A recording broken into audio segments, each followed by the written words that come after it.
حضرت عباس اور حضرت عمر رضی اللہ تعالی عنہ کا آپس میں دوستانہ تھا۔ انہوں نے ایک دن بیٹھے بیٹھے عہد کیا کہ ہم میں سے جو شخص پہلے فوت ہو گیا وہ دوسرے کو خواب میں ملے اور قبر کے حالات بتائے۔ اچانک حضرت عمر کا وصال پہلے ہو گیا۔ سال کے بعد حضرت عمر خواب میں ملے۔ اس نے کہا عباس مجھے وعدہ تو یاد تھا لیکن سخت حساب آن پڑا تھا تو میں تو اس کے اندر لگا رہا، تو اب کیا ہوا؟ کہا پھر اللہ نے کہا چلو اس کو یوں ہی معاف کر دو۔ تو کہا چھٹ کے ابھی ابھی آ رہا ہوں۔ تو میں نے کہا وعدہ پورا کر دو، میں اور آپ ٹھیکیدار بن جاتے ہیں جنت کے۔ ہمارے پلے عمل ہے کیا؟ ہیں تو ریاکاری کے شکار ہے ہمارے اعمال۔ رسول کریم نے ارشاد فرمایا جو میں دیکھتا ہوں وہ تم نہیں دیکھتے اور جو میں سنتا ہوں وہ تم نہیں سنتے۔ آگے فرمایا کہ اللہ کی قسم جو میں جانتا ہوں وہ اگر تم جان لیتے تو تم بہت کم ہنستے، بہت زیادہ روتے، تم جنگلوں میں دوڑ جاتے اور تم اللہ تعالیٰ کی پناہ میں آنا چاہتے، یا اللہ ہمیں بچا لے، جنگلوں میں بھاگتے پھرتے، آنکھوں میں آنسوؤں کی لڑیاں ہوتی، چیختے ہوتے، روتے ہوتے، اگر جو میں جانتا ہوں اگر تم جان لیتے۔ قال ابو ذر، حضرت ابو ذر اس حدیث کو روایت کرنے کے بعد فرمایا کاش کہ میں درخت ہوتا اور کاٹ دیا گیا ہوتا، میں درخت ہوتا جانور کھا گئے ہوتے۔ اللہ اکبر۔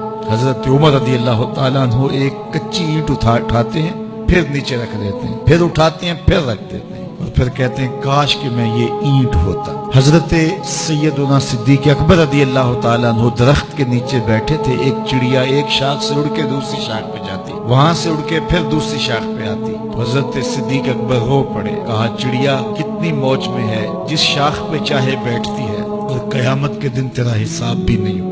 کہا پھنسے تو ہم ہیں۔ رسول کریم صلی اللہ علیہ وآلہ وسلم سے لوگوں نے کہا حضور آپ بوڑھے ہو گئے۔ حضور کی مبارک داڑھی میں سفید بال، سر انور میں بھی سفید بال، اگرچہ ان کی تعداد محدود تھی لیکن ظاہر ہوئے۔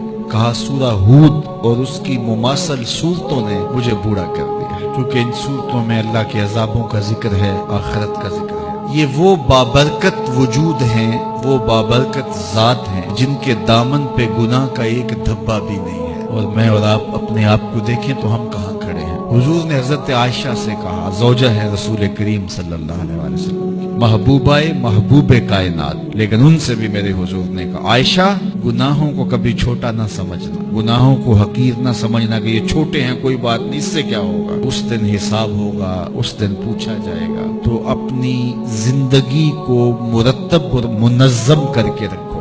ہم بہت سارے گناہ دائیں بائیں دیکھ کے کرتے ہیں۔ جب ہم معاشرے میں برائی پھیلی ہوئی دیکھتے ہیں تو ہم کہتے ہیں کہ دیکھو نا یہ سارے کر رہے ہیں تو میں ہی بہت متقی آ گیا ہوں جی، دائیں بائیں دیکھ کے گناہ کرتے ہیں۔ پھر ہم کہتے ہیں فلاں بخشا گیا تو ہم بھی بخشے جائیں گے، اچھا اگر وہ نہ بخشا گیا تو پھر جہنم میں جانا قبول ہے۔ تو دائیں بائیں دیکھ کر دلیر ہو جاتے ہیں۔ تو آئیے ہم اپنی آخرت کے لیے سوچیں، اپنی زندگی کو اچھائی کی راہوں کا مسافر بنائیں۔